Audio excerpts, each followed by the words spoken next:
أعوذ بالله من الشيطان الرجيم بسم الله الرحمن الرحيم ألف لام را كتاب أحكمت آياته ثم فصلت من لدن حكيم خبير ألا تعبدوا إلا الله إنني لكم منه نذير وبشير وأن استغفروا ربكم ثم توبوا إليه يمتعكم متاعا حسنا إلى أجل مسمى ويؤت كل ذي فضل فضلا وإن تولوا فإني أخاف عليكم عذاب يوم كبير إلى الله مرجعكم وهو على كل شيء قدير صدق الله مولانا العظيم۔ قرآن پاک کی سورہ ہود ہے جس کی میں نے یہ ابتدائی آیات مبارکہ آپ حضرات کے سامنے پڑھی ہیں۔ اللہ رب العزت نے ان آیات میں قرآن کریم کی تعریف، اس کی صداقت کو بیان کر کے ارشاد یہ فرمایا کہ اس کی آیات بڑی مضبوط ہیں اور مفصل ہیں، اس میں ان کی تفصیل کر دی گئی ہے، اور اس تفصیل میں یہ ہے کہ اللہ تعبدوا الا اللہ، اللہ کے سوا کسی کی عبادت نہیں کرنی۔ حضور پاک علیہ السلام کو کہا گیا آپ یہ ارشاد فرما دیں کہ اننی لکم منہ نذیر و بشیر، کہ مجھے اللہ رب العزت نے تمہارے پاس اچھائیوں کے کرنے پر جو اجر ہے اس کی بشارت دینے کے لیے بھیجا ہے، اور برائی کے اختیار کرنے پر جو عذاب ہے اس سے ڈرانے کے لیے مجھے بھیجا ہے۔ اور فرمایا وَأَنِ اسْتَغْفِرُوا رَبَّكُمْ، یہ کہ اپنے رب سے تم اپنے گناہ کی بخشش طلب کر لو، ثُمَّ تُوبُوا إِلَيْهِ، پھر اس اللہ کی طرف تم توبہ کرو، یعنی اس سے وعدہ کرو کہ آئندہ گناہ جرم نہیں کرنا۔ فرمایا یہ جب اختیار کر لو گے تو کل قیامت کے دن اللہ کی طرف سے تمہیں اچھائی ملے گی، کوئی غم کوئی فکر اللہ کی طرف سے تمہیں لائق نہیں ہوگا۔ اور چونکہ سب نے اللہ کے پاس جانا ہے، دنیا میں کسی نے رہنا نہیں، جانا سب نے واپس اللہ کے پاس ہے۔ الی اللہ مرجعکم وہو علی کل شیء قدیر، سب نے لوٹ کر جانا ہے، اور یہ لوٹانا اللہ کی قدرت ہے، اس طاقت والی ذات ہے، وہ سب کو اپنے سامنے کھڑا کر لے گی، حساب و کتاب وہ اللہ ضرور کرے گا۔ یہ ہمارا عقیدہ اور نظریہ ہونا چاہیے اور ہے۔ اللہ اسی پر ہم سب کو قائم دائم رکھے کہ اس زندگی نے ختم ہونا ہے، اور ایک جہان ایسا قائم ہونا ہے کہ جس جہان میں ہم نے اپنی اس زندگی کے ہر لمحے کا حساب و کتاب دینا ہے۔ اگر حساب اچھا نکل آیا تو اچھائی ہے، خدا نخواستہ اگر حساب میں کوئی کمی کوتاہی ہوئی تو پھر پکڑے جائیں گے، اور اس اللہ کے سامنے ہوگا جس کو ہماری ہر سینے کے دل کی جو خیال والی صورت بھی ہوتی ہے وہ بھی اس اللہ کو پتہ ہوتی ہے، اس سے غائب نہیں ہے۔ رمضان المبارک کی یہ محافل ہیں، قرآن کریم پڑھا جاتا ہے، اور تراویح کی صورت میں پڑھ کر حضرات حفاظ کرام عوام الناس لوگوں کو قرآن سناتے ہیں۔ اللہ نے اس قرآن کی یہ برکت رکھی ہے کہ پڑھنے والا جتنا ایک ایک حرف کے اوپر 10 نیکیاں حاصل کرتا ہے، محبت سے سننے والے کو بھی اللہ اسی طرح ایک ایک حرف کے اوپر 10 نیکیاں عطا فرماتے ہیں۔ یہ اس قرآن کا اعزاز ہے، یہ اس قرآن کی برکت ہے، اور یہ اللہ نے اتنا انعام ہمیں جو عطا کیا ہے اس قرآن کی صورت میں، یقین کریں کہ اگر ہم ساری زندگی بھی سجدے میں سر رکھیں نا تو اس نعمت کی جو قدر ہے اور شکریہ ہے وہ ہم پورا نہیں کر سکتے۔ اتنا اللہ کا انعام ہے کہ آج دیکھیں، اور یہ قرآن کتنی سچی اور مطلب ہے کہ اچھی کتاب ہے۔ پوری دنیا میں آسمانی کتابیں اور بھی آئی ہیں، لیکن جتنا اس کو پڑھا گیا ہے اور پڑھا جاتا ہے اور پڑھا جائے گا، جس انداز میں اتنا کسی کتاب کو نہ پڑھنا نصیب ہوا ہے، نہ اس کو اتنا سنانا نصیب ہوا ہے، اور نہ اس کی کیا ہوئی ہے حفاظت ہوئی ہے۔ یہ تو اللہ رب العزت کی کلام ہے، اور اس کی سچائی اور صداقت ہے۔ اتنے الحمدللہ دنیا کے اندر اس وقت حفاظ کرام موجود ہیں، بے شمار ہیں، کروڑوں کی تعداد میں الحمدللہ حفاظ موجود ہیں۔ ہمارے ہاں حضروں میں اس دن ایک اپنے مسجد میں ختم تھا، تو وہ حفاظ بچے نوجوان جنہوں نے بیٹھکوں میں، جنہوں نے گھروں میں ساتھ قرآن سنایا، چونکہ مساجد اتنی ہے نہیں ہے، مسجدوں میں بھی مستقل ہے، دو دو پڑھ رہے ہیں، لیکن گھروں میں بھی سنایا۔ تقریباً 28 وہ نوجوان تھے کہ جنہوں نے گھروں میں بیٹھکوں میں قرآن سنایا۔ آج رات ہم نے، پچھلی رات جو گزری ہے، حمید میں ایک مسجد کے اندر پروگرام تھا، اسی طرح قاری فریدون صاحب ہیں، ہمارے بھائی ساتھی ہیں، تو وہاں انہوں نے 10 لڑکے جو اسی مسجد کے اندر فارغ ہوئے، انہوں نے 7 محلے کے اندر ان کو جگہ بنا کر دی، کوئی اپنے گھر میں، کوئی بیٹھک میں، کوئی کس میں سنا رہے۔ 10 بچے تھے، تو رات انہوں نے پھر مسجد میں آ کر ہر ایک نے 2 رکعتیں پڑھائی اور آخری 2 سورتیں پڑھ کر، تو گویا 10 قرآن پاک مطلب 10 حافظوں نے مکمل کی ہے، اور ہم نے اس میں دعا میں شرکت ہوئی ہے۔ تو یہ اتنا بڑا انعام جو اللہ نے دیا ہے، تو ہم پر اللہ کا احسان ہوا ہے۔ بھائی ضرورت اس بات کی ہے کہ یہ قرآن تو بڑا عظیم ہے، بہت عظمت والی کتاب ہے۔ میرے استاد محترم شیخ الحدیث مولانا عبدالسلام رحمہ اللہ یہ کہا کرتے تھے، ذرا قرآن کو دیکھو تو صحیح نا، قرآن بھیجنے والی ذات ہے اللہ، کتنی عظیم ذات ہے، اس کی کتاب ہے، اس کی کلام ہے۔ لانے والی ذات جو ہے وہ جبرائیل امین، جو سارے نوری فرشتوں کی سردار ذات ہے، جس کو اللہ نے اتنی بڑی سرداری عطا کی ہے سارے فرشتوں کے اوپر، اور جس نبی پر اللہ رب العزت نے اس کو بھیجا ہے، وہ نبی ساری کائنات کا سردار ہے، ساری کائنات کا۔ اگر کوئی رتبہ مقام اللہ نے مخلوق کے اندر اعلیٰ سے اعلیٰ رکھا ہے تو وہ جناب محمد الرسول اللہ کو عطا کیا ہے، اور باقی ساری کائنات کے درجے رتبے ایک طرف کر دیے جائیں، جتنے رتبے مقام عظمتیں اللہ نے اپنے پیارے حبیب محمد الرسول اللہ کو عطا کی ہیں، لیکن ان کو عطا کیا ہے اس لیے کہ نبی اللہ کا محتاج ہوتا ہے، نبی اللہ کا بندہ ہوتا ہے، نبی اللہ کی طرف سے منتخب ہو کر انسانیت کے لیے، امت کے لیے راہبر بنتا ہے، لیکن منتخب وہ اللہ کی طرف سے ہوتا ہے۔ نبی کو اللہ پیدا کرتا ہے، جو پیدا ہوتا ہے وہ محتاج ہوتا ہے پیدا کرنے والے کا، کھانے پینے کا محتاج، ہر چیز کا۔ تو اللہ نے اتنی عظمتیں عطا فرمائی ہیں، تو قرآن ان کے پاس آتا ہے، اور قرآن جس مہینے میں آتا ہے، دیکھو مہینہ سب مہینوں سے افضل ہے، یہ رمضان المبارک کا، جس رات میں قرآن کریم نازل ہوتا ہے وہ رات سب راتوں سے افضل ہے۔ قرآن کریم کی آیت ہے، اکثر آپ نے سنی ہے، یہ اشرا چل رہا ہے کہ لیلۃ القدر خیر من الف شہر، 1000 مہینوں کی عبادت ایک طرف رکھ دی جائے نا، 1000 مہینوں کی، جو تقریباً 84 سال، 84.5 سال کا زمانہ بنتا ہے، اس عبادت کو ایک طرف رکھا جائے۔ اللہ نے کتنی مہربانی اس امت پر کی ہے کہ ایک رات ایسی عطا کر دی کہ اس ایک رات کی عبادت، ایک مرتبہ اس میں سبحان اللہ کہنا، 2 اس کے اندر نفل پڑھ لینا، قرآن کی تلاوت کر لینا، 84 سال کی عبادت کے مقابلے میں اس کے اوپر اللہ نے اجر کیا رکھ دیا، زیادہ رکھ دیا۔ یہ کس پر انعام ہوا ہے؟ انسانوں پر۔ کس پر انعام ہوا ہے؟ قرآن والی امت پر، جن کو قرآن ملا ہے۔ تو یہ رات اتنی برکت والی، قرآن اس میں آیا ہے، قرآن کی برکتیں دیکھو۔ قرآن جن شہروں میں نازل ہوا ہے، کہیں مکہ میں، کہیں مدینہ میں، اللہ نے مکہ مکرمہ کی عظمتیں رکھی ہیں سارے شہروں کے مقابلے میں، تو اللہ نے قرآن بھی اس عظمت والی جگہوں پر نازل فرمایا۔ اللہ کی یہ رحمت والی کتاب نبی پر اتری، اور سب سے پہلے جس کے سامنے پڑھی گئی، سب سے پہلے جس نے اس کو اترتے دیکھا، وہ ہے حضرات صحابہ کرام رضوان اللہ علیہم اجمعین کی جماعت ہے۔ وہ کتنے خوش نصیب ہیں، وہ کتنے اعلیٰ ہیں۔ تو قرآن جن جن کے پاس آیا نا، جس کے واسطے سے آیا، جس کے پاس آیا، جس رات میں آیا، جس دن میں آیا، جس مہینے میں آیا، ساری ہی چیزیں عظمتیں والی ہیں۔ تو اس لیے قرآن کی اتنی بڑی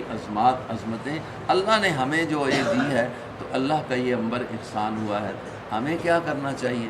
قرآن کے احکام کو ماننا چاہیے، قرآن کے احکام کو۔ قرآن پاک کے ہمارے اوپر کچھ حق ہیں۔ ہمارے استاد محترم مولانا عبدالسلام صاحب یہ کہا کرتے تھے، موٹے موٹے قرآن کے حق ہیں۔ وہ کیا ہے؟ ایک حق قرآن کا ہم پر یہ ہے کہ ہم اس کو مانیں، اس پر ایمان تو لائیں، ہمیں یقین ہو کہ یہ ہمارے اللہ کی کتاب ہے، ہمیں یقین ہو کہ جو کچھ اس کے اندر ہے وہ سچ ہے، ہمیں یقین ہو جو اللہ نے جس طرح نازل کیا ہے اسی طرح ہے اور اسی طرح رہے گا۔ کیوں؟ حفاظت کون کر رہا ہے؟ اللہ کر رہا ہے۔ اب اللہ کی حفاظت کو کوئی توڑ نہیں سکتا، اس میں کوئی تبدیلی نہیں لا سکتا ہے۔ اگر تبدیلی کی گنجائش ہوتی تو حضور کو اختیار ہوتا۔ نبی علیہ الصلوۃ والسلام کے پاس کچھ لوگ آئے تھے نا، آ کر کہنے لگے یا رسول اللہ صلی اللہ علیہ وسلم اتفاق کر لیتے، اتحاد کرتے ہیں، آپ بھی دعوت دے رہے ہیں، کچھ ہو رہا ہے، مکہ کے اندر حالات بگڑ رہے ہیں، ایک بات پر اتفاق کر لیتے ہیں، ہم آپ کی بات مانتے ہیں لیکن ذرا اس قرآن کو جگہ کوئی دوسرا قرآن لے آؤ، اے قرآن غیر ھذا، کوئی دوسرا قرآن لے آؤ۔ اچھا چلو پورا ہی نہیں تو اس طرح کرو کہ او بدل ہو، کچھ خاص جگہیں جو ہماری مرضی کی نہیں ہے نا وہ نکال دو، تو پھر ہم آپ کے ساتھ بیٹھ جاتے ہیں۔ اب نبی علیہ الصلوۃ والسلام نے کیا ارشاد فرمایا؟ حضور نے فرمایا کہ ما یکون لی ان ابدلہ من تلقاء نفسی، اور اللہ نے یہ بات کرائی ہے، میرے حبیب آپ ان کو کہہ دیجئے کہ میرا کیا اختیار ہے کہ میں قرآن میں تبدیلی کروں، میرا کیا اختیار ہے کہ میں اس کے لفظ کو، اس کے نقطے کو، اس کی زبر کو، اس کی زیر کو آگے پیچھے کر سکوں، یہ میرا اختیار نہیں، اس لیے کہ یہ کلام کس کی ہے؟ یہ اللہ کی ہے۔ تو اس نے یہ اختیار کسی کو، تو بھائی کسی کو یہ نبی کو جب اختیار نہیں ہے بدلنے کا تو ہمیں کہاں ہوگا، کسی اور کو کیا ہوگا؟ اس لیے یہ قرآن کی صداقت پر ایمان لانا بھی ضروری ہے کہ بھائی یہ وہی قرآن ہے جو اللہ نے نازل کیا جبرائیل کے ذریعے مصطفیٰ پر، اور مصطفیٰ نے صحابہ کے حوالے کیا، آگے پہنچتے پہنچتے ہم تک پہنچایا، یہ وہی ہے اور الحمدللہ یہی رہے گا۔ جن لوگوں کو اللہ نے مار دے دی ہے دنیا میں، ان کی اپنی ضد اور عناد اور تعصب کی وجہ سے، کوئی بندہ بھی ہدایت سے جو محروم ہوتا ہے نا، تو یہ بات یاد رکھیں، اللہ کسی کو ہدایت سے محروم نہیں کرتے جب تک کہ وہ آپ ضد میں نہیں آ جاتا۔ جب بندہ ضد میں آ جاتا ہے، حق کے مقابلے میں آ جاتا ہے، حق کا مقابلہ کرنے کے لیے کھڑا ہو جاتا ہے، جس سے طرح بھی اس سے ہو سکے، ایسے بندے کو اللہ کی طرف سے مار یہ ہوتی ہے کہ اس کو ہدایت سے محرومی اللہ دے دیتا ہے، پھر اس کو ہدایت نہیں ملتی۔ ثم قست قلوبکم من بعد ذلک فہی کالحجارہ، فرمایا پھر ہو کیا جاتا ہے؟ دل پتھر کی طرح ہو جاتا ہے اور اچھی بات اس کو قبول ہی نہیں ہوتی، اوپر مور لگ جاتی ہے، ختم اللہ علی قلوبہم۔ اب دیکھو کتنے لوگوں کو اس وقت ہدایت مل گئی، شروع میں مسلمان نہیں تھے، قرآن آیا، کتنے لوگوں کو ہدایت مل گئی، کن کو ملی؟ جن میں ضد نہیں تھی، جو ضد کے اوپر اڑے رہنا، وہ قریبی بھی تھے نبی پاک صلی اللہ علیہ وسلم کے، ہدایت سے محروم چلے گئے۔ جب ضد میں تھے، چچا ابو لہب ہے، ضد میں آ گیا، اپنی بڑائی اس کے سامنے آ گئی کہ یہ میرا بھتیجا ہو کر میرے سامنے یہ بات کرے کہ میں غلطی پر ہوں اور یہ صحیح ہے، یہ اس کے اندر انا کا مسئلہ آیا۔ جس طرح شیطان کو تکبر آیا نا، اللہ کے حکم کو ماننے میں انکار کر دیا، اعتراض شروع کر دیا، اور اسی طریقے سے حسد اور بغض اس کے اندر کینہ آ گیا، تو ہمیشہ کے لیے وہ اللہ کی رحمت سے محروم ہو گیا۔ تو اللہ نے ہمیں قرآن دیا، تو قرآن کا پہلا حق ہمارے اوپر کیا ہے کہ ہم اس پر کیا کریں جی؟ ایمان، اس کو یقین سے مانیں۔ ایمان لانا یہ ہے کہ اس کی زبر زیر نقطہ جو بھی ہے یہ اللہ کی طرف سے ہے، اور جیسے تھا ایسے ہی ہے اور ایسے ہی انشاءاللہ رہے گا، قیامت تک اس نے اسی طرح رہنا ہے، نہ اس میں کوئی رد و بدل ہوا، نہ انشاءاللہ ہوگا، نہ اس میں کوئی کمی زیادتی کی گئی اور نہ انشاءاللہ کی جا سکے گی۔ کچھ چند سال پہلے امریکہ نے ایک قرآن الفرقان الحکیم کے نام سے ایک شائع کیا تھا، اور لوگوں کو تاثر دینے کی کوشش کی تھی کہ یہ قرآن ہے۔ وہ تقریباً کوئی 23-24 سپارے بھی بنا لیے اور اپنی طرف سے بنا کر لوگوں میں اس کو رائج کیا، اس قرآن کے توڑ کے طور پر کہ چلو ہم اس کو رائج کریں گے اور لوگ اس سے ہٹ جائیں گے۔ بس وہاں ہی رہا جہاں سے چلا، آگے نام تک نہیں ہے۔ لیکن آج اس قرآن کو پڑھنے والے کروڑوں کی تعداد میں تو وہ ہیں کہ جن کے سینوں میں اللہ نے محفوظ کیا ہے، بچے ہیں، بچیاں ہیں، نوجوان ہیں، بوڑھے ہیں، اللہ نے یہ اعزاز دیا تو اس کتاب کو، قرآن کو دیا ہے۔ ورنہ تورات ہے، انجیل ہے، زبور ہے، یہ بڑی کتابیں ہیں جو آسمان سے نازل ہوئیں، کوئی حافظ تو بتلائے ان کا، کوئی یہودیوں میں بتایا کہ ہمارا بڑا جو ہمارا پیشوا ہے وہ اس تورات کا حافظ ہے، عیسائیوں میں بتایا کہ جو سربراہ ہے، حالانکہ تورات ساری پیری مل کر ہمارے ایک سپارے کے برابر بھی نہیں، اور انجیلیں چاروں کو ملا لی جائے اور چاروں انجیلیں ہمارے قرآن کے 10 پاروں کے برابر نہیں بنتی، کوئی حافظ نہیں ہے۔ بلکہ انجیل کے بارے میں تو عجیب ایک ان کا طریقہ کار رہا ہے، چند سال پہلے انہوں نے کہ اب کون سا نسخہ انجیل کا صحیح ہے،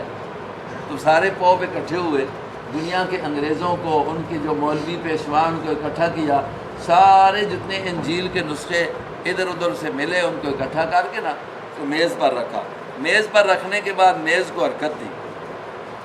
200-300 نسخہ انجیل کا اوپر رکھا ہوا ہے اور میز کو حرکت دی، سارے گر کے 4 بچ گئے۔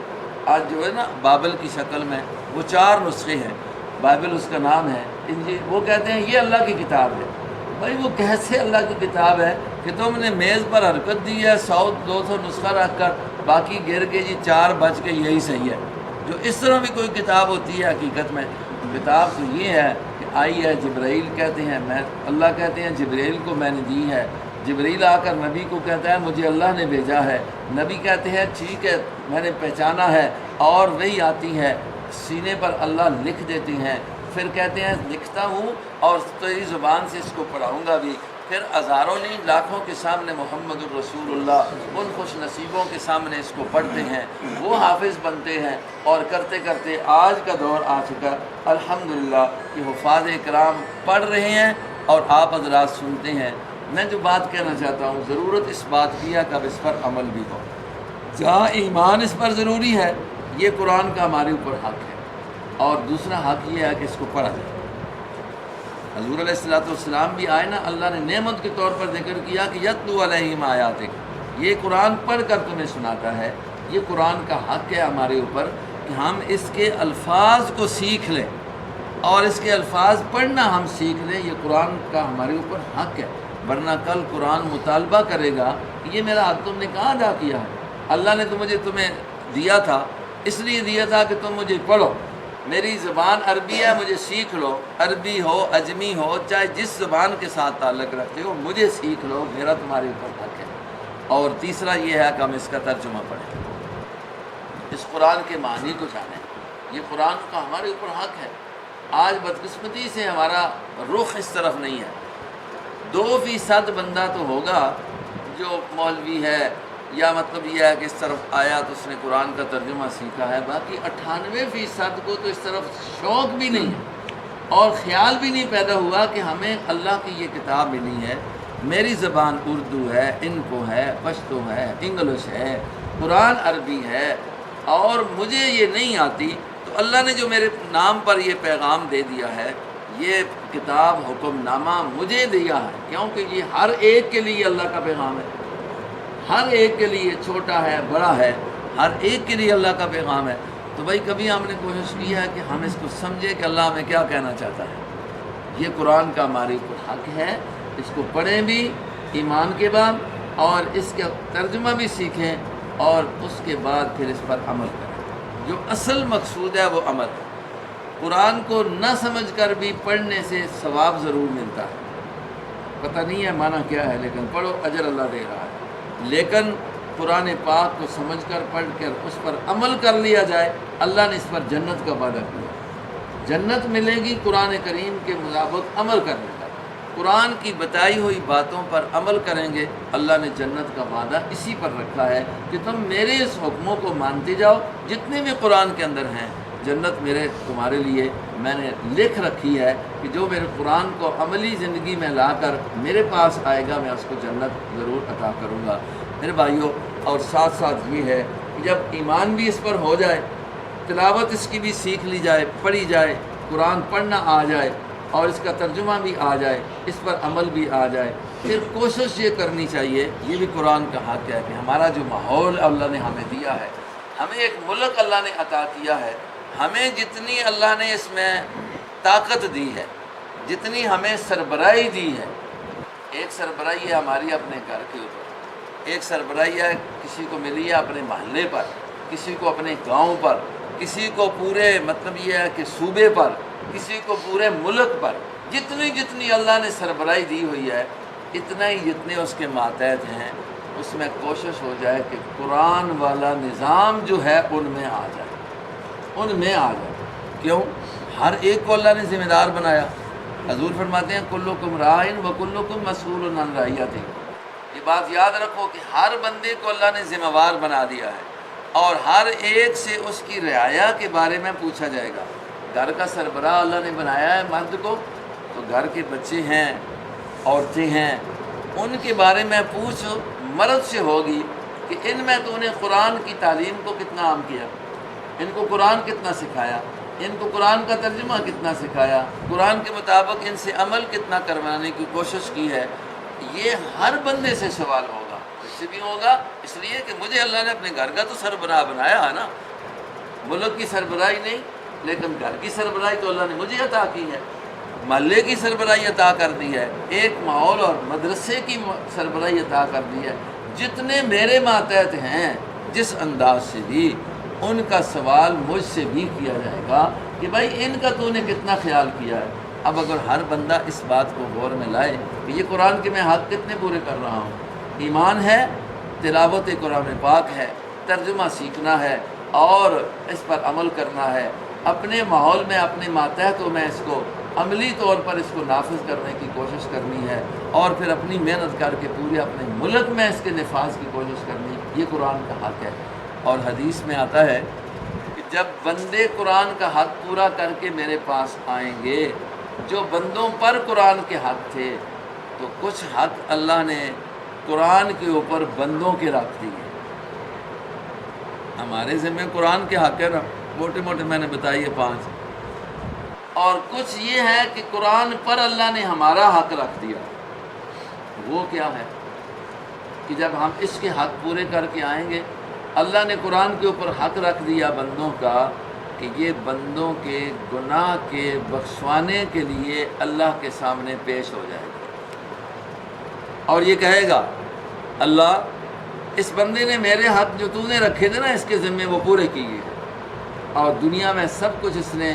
ان حقوق کو پورا کرنے کے لیے برداشت کیا ہے۔ آپ نے کئی دفعہ یہ حدیث سنی ہوگی، خاص کر ان دنوں میں، کہ نبی پاک صلی اللہ علیہ وسلم کیا فرماتے ہیں، کل قیامت کے دن یہ قرآن کھڑا ہوگا جو رات تراویح میں سنایا ہوں، جس قرآن پر عمل کرتے ہو، جو قرآن پڑھنے والے پڑھ رہے ہوتے ہیں، یہ اللہ کے دربار میں کھڑا ہوگا، کہے گا اللہ اس بندے نے نیند کو چھوڑا ہے، اپنے آرام کو چھوڑا ہے، صرف مجھے سننے کے لیے، سنانے کے لیے، اور تیرا حکم اور تیری کلام سمجھ کر اس نے سب کچھ کیا ہے، تو یا اللہ میں تیری کلام ہونے کے ناطے سے اللہ تیرے دربار میں درخواست کرتا ہوں، قرآن کہے گا کہ اللہ اس بندے کو معاف کر دے۔ یہ قرآن پر بندوں کا حق ہوگا، لیکن کب؟ جس وقت ہم نے اس کے حق پورے کیے۔ اب نبی پاک صلی اللہ علیہ وسلم ارشاد فرماتے ہیں جب قرآن بندے کا سفارشی بن جائے گا، قرآن جب سفارشی بن جائے گا تو یقیناً اللہ اس قرآن کی سفارش کو قبول کرے گا، یقیناً قبول کرے گا۔ دنیا میں بھی سفارش کا نظام ہوتا ہے نا، بندہ کسی سے اپنے کسی مسئلے میں بڑے سے سفارش کرا دی، ملازمت کے لیے کرا دی، یا کسی کیس میں پھنسا ہوا تھے کرا دی، اور بعض اوقات وہ سفارش مانی جاتی ہے اور بعض اوقات نہیں مانی جاتی، کرنے والا سفارش کر دیتا ہے، لیکن وہاں اللہ کے دربار میں جب قرآن سفارشی بنے گا تو اس کی سفارش کے قبول کرنے کا ہمیں جو بتایا ہے، تو جناب نبی کریم علیہ السلام نے بتایا کہ اللہ اس کی سفارش کو ضرور قبول کریں گے۔ تو بھائیو، ہم اگر اس کے حق پورے کر کے گئے نا تو یہ قرآن بڑی وفادار کتاب ہے۔ قبر میں بھی حدیث کے اندر آتا ہے کہ قبر میں بھی جس وقت ہر طرف سے عذاب آ رہے ہیں نا، تو ایک جانب سے ایک نوجوان سامنے آ جائے، ایک نوجوان سامنے آئے گا اور وہ روک لے گا۔ یہ قبر والا یہ کہے گا کہ آج میرا بھائی یہاں پر نہیں، میرا باپ یہاں پر نہیں، میرا خاندان، کنبہ، قبیلہ، دوست یہاں پر کوئی بھی نہیں ہے، اور مجھے اکیلا چھوڑ کر سارے چلے گئے ہیں۔ یہ نوجوان کون ہے کہ جو آ کر سامنے کھڑا ہو رہا ہے اور مجھے بچا رہا ہے ہر قسم کی آفت سے، میری کمی کوتاہی تھی اور وہ آفت کی صورت میں میرے سامنے آ رہی ہے، یہ کون نوجوان ہے؟ سوال کرے گا آقا جناب محمد الرسولullah صلی اللہ علیہ وسلم ارشاد فرماتے ہیں پوچھنے پر وہ نوجوان بول کر کہے گا کہ میں وہ قرآن ہوں دنیا میں جس کو تو نے اپنے سینے سے لگایا تھا، دنیا میں جس کو تو نے پڑھا تھا، دنیا میں جس پر تو نے عمل کیا تھا، دنیا میں تو نے مجھے اپنے سینے سے لگایا، آج میں تجھے اپنے سینے سے لگاتا ہوں، اور اللہ کی کلام ہونے کے ناطے سے اللہ کی طرف سے تیری کمی کوتاہی جو ہے اس کو میں روکنے کے لیے یہاں پر اللہ نے ہی مجھے مقرر کر دیا ہے، میں تیرا ساتھ دوں گا اس مقام پر جہاں کوئی چیز بھی، کوئی رشتہ داری بھی ساتھ نہیں دے گی، دوستی وہاں پر کسی کی کام نہیں آئے گی۔ تو اس لیے ہمیں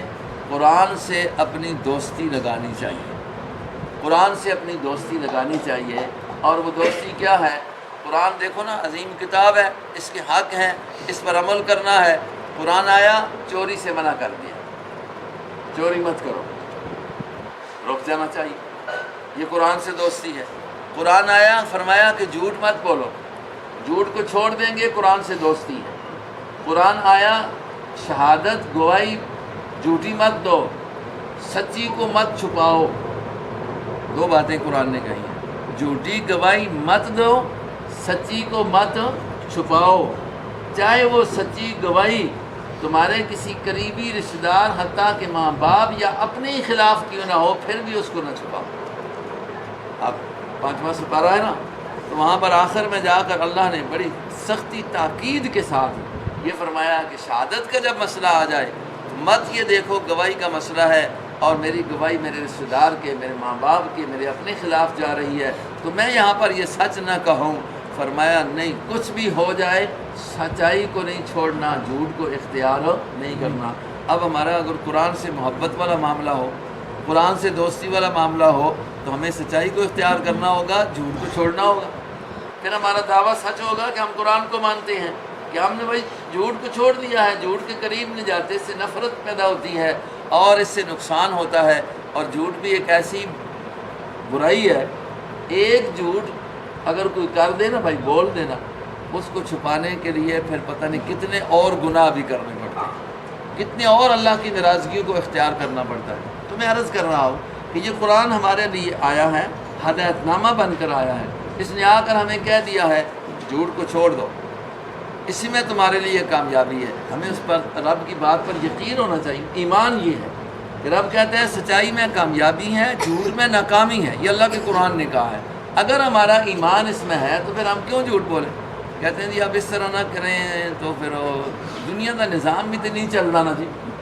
دنیا کا نظام بھی نہیں چلتا۔ ہماری کچہریوں کا نظام کس بات پر رکھا ہوا ہے؟ کون نہیں چلتا؟ کہتے ہیں جی نظام بھی تو نہیں چلتا نا، اور وکیل نہ ہوئے تو کدوں نظام چلنا؟ تو وکیل سارے ہی میں خیال سچ لے کر معاملہ بیٹھے ہوئے ہیں، تو کہتے ہیں اس طرح نہ کریں گے تو نظام نہیں بنتا۔ میرے بھائیوں، اللہ کہتا ہے کہ نظام بنتا ہی سچائی سے ہے، برائی چوری سے، جھوٹ سے نظام بگڑتا ہے، بنتا نہیں ہے۔ اگر ہمیں اللہ کے قرآن پر یقین ہے، ایمان ہے، جو قرآن کا پہلا حق ہے، تو ہمیں اس پر یقین ہونا چاہیے، تو پھر کیا ضرورت ہے جھوٹ بولنے کی؟ میرے بھائیوں، قرآن نے ہمیں کہہ دیا حرام کے قریب مت جاؤ، حرام کے قریب مت جاؤ، یتیم کے مال کے قریب مت جاؤ، کسی کا حق رکھنے کی کوشش مت کرو۔ اگر ہمارا قرآن پر ایمان ہے، جس کو ہم محبت سے سنتے ہیں، جس کو ہم چومتے ہیں، جس کو ہم سینے سے لگاتے ہیں، گیا گزرا مسلمان بھی کیوں نہ ہونا، خدا نہ خواستہ اگر کوئی قرآن کی توہین کرتا ہے تو وہ برداشت نہیں کرتا۔ ہمارے دل میں اس کی عظمت ہے، اللہ کرے کہ اس طرح عظمت آ جائے کہ اس کی باتوں پر ہمیں یقین آ جائے،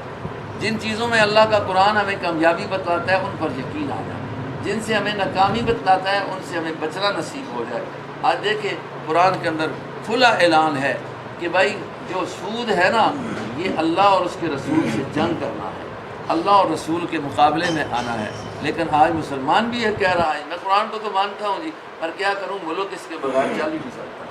ایک مسلمان آدمی یہ کہہ دے تو یہ کلمہ کفر نہیں ہوگا تو کیا ہوگا؟ چاہے وہ حاکم ہو، چاہے وہ رعایا کی صورت میں ہو۔ جب ہمیں اللہ کے قرآن پر ایمان ہے تو پھر ہم نے اس اعلان کو ماننا ہے یہ اتنا بڑا جرم ہے اور جس سے تباہی اور تباہی ہو رہی ہے کہ یمحق اللہ الربا ویربی الصدقات، اللہ نے سود کے مال میں نقصان ہی رکھا ہے، اس میں فائدہ نہیں رکھا، لیکن صدقے کے مال میں اللہ نے فائدہ ہی فائدہ رکھا ہے۔ جو صدقہ دے دیتا ہے 100 سے 10 نکل گیا، بندہ سمجھتا ہے 90 رہ گیا ہے، کم ہو گیا ہے، رب کہتا ہے یہ تیری گنتی ہے، میری گنتی میں یہ اب زیادہ ہو گیا ہے۔ یہ اللہ پر یقین آ جائے، ہماری گنتی میں تو 90 رہ گیا، لیکن اللہ کہتا ہے نہیں، میری گنتی میں یہ کیا ہو گیا، زیادہ ہو گیا۔ تو اللہ کی بات پر یقین ہونا چاہیے، ایمان اسی کو کہتے ہیں۔ دیکھو ہم نے نہیں دیکھا قیامت کو، ہم نے نہیں دیکھا دوزخ کو، جنت کو، ہم نے نہیں دیکھا فرشتوں کو، کہ اللہ کے نبی فرماتے ہیں فرشتے اتنی لاتعداد ہیں کہ ان کا حساب ہی کوئی نہیں ہے۔ ایک ایک جو بوند آتی ہے بارش کی، ایک ایک جو قطرہ آتا ہے، ہر قطرے کے ساتھ اللہ کا ایک فرشتہ آتا ہے۔ ہمیں یہ یقین ہے کہ اتنے فرشتے ہیں، لیکن دیکھے تو ہم نے کوئی نہیں ہے۔ اسی طرح ہماری نگاہ تو غلط دیکھتی ہیں بھائی، اس پر ہمیں نہیں اعتماد، ہمیں تو اعتماد ہے تو اللہ کی بات پر اعتماد ہونا چاہیے، تو قرآن کی بات پر ایمان ہونا چاہیے۔ تو اللہ رب العزت نے جب یہ عظیم کتاب عطا کی ہے تو میرے بھائیوں، ہمیں ان رمضان کے دنوں میں جب اس سے ایک جوڑ ملتا ہے، تعلق ملتا ہے، موقع زیادہ ملتا ہے سننے سنانے کا، تو یہ عاد کر لینا چاہیے کہ رمضان جانے والا ہے، آئندہ زندگی کے جو ایام ہیں ان کو بھی ہم نے قرآن اصولوں کے مطابق گزارنا ہے، قرآن احکام کے مطابق گزارنا ہے، اپنے نظریات و عقائد کو بھی قرآن کے مطابق بنانا ہے، اور اپنے جتنے کام کرنے ہیں، عمل کرنے ہیں، ان کو بھی قرآن کی رہنمائی میں کرنا ہے۔ بس بندہ یہ اصول اپنے لیے پکا کر لے اور اس پر بندہ اپنے آپ کو ثابت قدم رکھ لے اور یقین کر لے کسی میں کامیابی ہے، تو یقیناً اللہ رب العزت کامیابی بھی دیتے ہیں اور اس پر چلنا اللہ آسان فرما دیتے ہیں۔ لیکن پہلے ہی بندہ کہے جی وہ جی اس طرح کون کر سکنا ہے جی، یہ کنجوں ہو سکنا ہے جی، حالانکہ یہ جو قانون خداوندی ہے نا، یہ آیا ہے تو اس کو اپنانے والوں نے اپنایا ہے۔ ایسا قانون ہی رب نے کوئی نہیں اتارا کہ جو بندے کے بس سے باہر ہو، لا یکلف اللہ نفسا الا وسعہا، ایسا کوئی حکم نہیں ہے جو بندہ نہ کر سکے اور اللہ نے اس کو حکم دیا ہو۔ ہر حکم اللہ کا وہی ہے جو بندے کی استطاعت میں ہے، بندے کی طاقت میں ہے۔ تو یہ بھی بندے کی طاقت میں ہے، تب اللہ نے قرآن دیا ہے نا کہ قرآن سارے پر کیا کرے، عمل کرے۔ جہاں حقوق اللہ کا مسئلہ ہے تو تب بھی ادا کرے، جہاں حقوق العباد کا مسئلہ ہے تو تب بھی ادا کرے۔ یہ پورا ہے نا، ایک کام کرے اور دوسرا نہ کرے تو پھر بھی تو کام پورا نہیں ہوگا، نقصان ہو جائے گا۔ تو میرے بھائیوں، ہمیں ان دنوں میں اللہ سے یہ توفیق مانگنی چاہیے، کیونکہ یہ دعا کے اوقات ہیں، خصوصیت کے ساتھ اللہ دعاؤں کو قبول کرتے ہیں، رحمت کے دروازے کھلے ہیں اور جہنم کے دروازوں کو اللہ نے بند کیا ہوا ہے، شیاطین جکڑے ہوئے ہیں۔ اللہ نے ہمارے لیے ہر اچھائی کی صورت کو سامنے کر دیا ہے، اب ہماری نالائقی ہوگی کہ ہم وہ اچھائی نہ حاصل کریں۔ اچھائی میں سب سے بڑی اچھائی اب ہمارے لیے یہ ہے، ہم سابقہ زندگی کے کیے ہوئے گناہوں سے توبہ کریں، اللہ سے بخشش مانگیں، اور آئندہ کے لیے اللہ رب العزت کی ذات سے یہ وعدہ کریں کہ اللہ ہم ان گناہوں کے قریب نہیں جائیں گے۔ جو میں نے قرآن کی آیتیں پڑھی ہیں ان کے اندر یہی ہے، یہ بڑی اچھی کتاب میں نے تمہیں عطا کی، محکمت آیات، بڑی مضبوط باتیں ہیں اس کی، اور فصلت، بڑی تفصیلی باتیں ہیں اس کی۔ اس میں یہ ہے اللہ تعبدوا الا اللہ، ایک، نمبر 2 انستغفروا ربکم، نمبر 3 ثم توبوا الیہ۔ یہ 3 باتیں اللہ نے شروع میں کہہ دی ہیں۔ ایک یہ ہے کہ عبادت صرف کس کی کرنی ہے، اللہ۔ دوسری بات یہ ہے کہ اپنی غلطیوں کوتاہیوں پر اللہ سے کیا کرنی ہے، معافی مانگنی ہے، استغفار کرنا ہے۔ اور تیسری بات یہ ہے کہ توبہ کرنی ہے، یعنی آئندہ گناہ سے بچنے کا اللہ سے وعدہ کرنا ہے۔ اگر آپ کہیں وعدہ کر لیں گے تو پھر کر لیں، تو پھر تو اللہ تو مہربان ذات ہے نا، اللہ کہتا ہے وَلَمْ يُصِرُّوا عَلَىٰ مَا فَعَلُوا۔ اگر تجھ سے کوئی گناہ ہو گیا نا تو اس پر رونا شروع کر دے، تو اس پر پکا نہ رہ کہ کرتا رہے، کہہ دے کہ میں اس کو آئندہ نہیں کروں گا، میں معاف کر دوں گا، لیکن اگر پھر ہو جائے تو پھر کہہ دے اللہ معاف کر دے، میں پھر معاف کر دوں گا،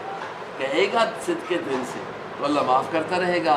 گناہ وہ رہتا ہے بندے کے ذمے کہ جو کرتا ہی رہے اور اللہ کے سامنے اپنی انکساری اور اپنی غلطی کا اظہار نہ کرے۔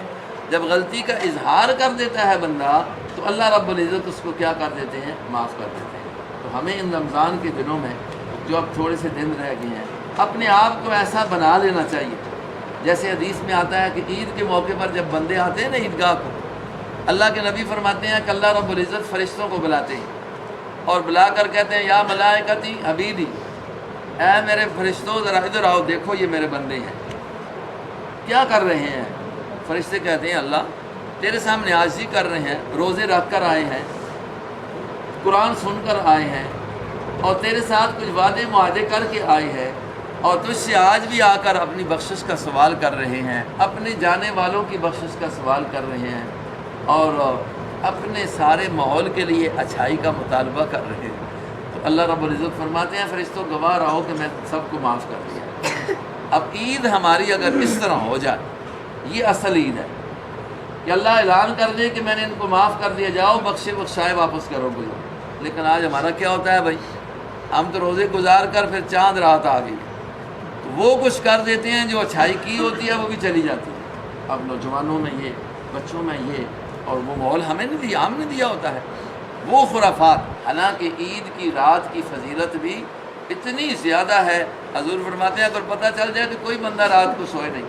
میرے اس دربار میں اللہ فرماتے ہیں کھڑا رہے اور یاد کرتا رہے۔ تو بھائی خوشی اصل تو یہ ہے کہ ہمارے گناہ معاف ہو جائیں، خوشی یہ ہے کہ ہماری نیکیاں قبول ہو کر ان پر اجر و ثواب مل جائے، یہ اصل عید ہے۔ یہ عید نہیں ہے کہ بندہ بس کھا پی لے، اچھے کپڑے پہن لے، یہ تو اللہ کی ایک نعمت ہے، اس نے عطا کی ہے تو اس کا اظہار بے شک کرو، لیکن اصل بات یہ ہے کہ اللہ سے کیا کرنی ہے؟ معافی مانگنی ہے۔ آج جمعۃ الوداع ہے، آخری جمعہ ہے، اگلا جمعہ شوال کا ہوگا۔ اب یہ باقی جو 6 دن باقی ہیں یا 5 دن باقی ہیں، یہ اللہ کے علم میں ہے، جو بھی ہیں مینہ مکمل ہم نے اللہ کی توفیق سے کرنا ہے اور اس کے انعام کی وجہ سے یہ ہوا ہے۔ حضور علیہ الصلوۃ والسلام رجب شروع ہوتا، شعبان شروع ہوتا، یہ دعا کیا کرتے تھے اللہ شعبان کو برکت نصیب فرما ہمارے لیے اور رمضان تک پہنچنا ہمیں نصیب فرما۔ اب اللہ نے ہماری دعا تو قبول کر لی، ہم نے شاید نہ مانگی ہو، حضور مانگا کرتے تھے اللہ رمضان جیسی نعمتیں ہمیں نصیب فرما دے، اور ہمیں اللہ نے نصیب فرما دی ہے۔ اب غور یہ کرو ہر بندہ کہ میں نے اس اللہ کے انعام کی قدر کتنی کی ہے، اس کا حق کتنا ادا کیا ہے۔ کہیں کل یہ روزہ ہماری شکایت نہ کرنے لگ جائے، یہ رمضان کا مہینہ ہماری شکایت میں کھڑا نہ ہو جائے، قرآن کریم شکایت میں کھڑا نہ ہو جائے کہ میں تو ان کے پاس پہنچ چکا تھا، انہوں نے میرا کیا خیال کیا ہے۔ اللہ سے یہ دعا کرنی ہے کہ اللہ روزے کو بھی اور رمضان کو بھی ہمارے حق میں سفارشی بنائے، شکایتی نہ بنائے۔ بس یہ دعا کرنی ہے۔ افطار کا ٹائم ہے، اس وقت میں اللہ بندے کی دعاؤں کو قبول فرماتے ہیں، ویسے بھی اللہ سے مانگا جائے اللہ قبول کرتے ہیں، یہ خصوصیت کے ساتھ ہے۔ سارے حضرات محبت سے درود پاک پڑھ کے دعا کرنا۔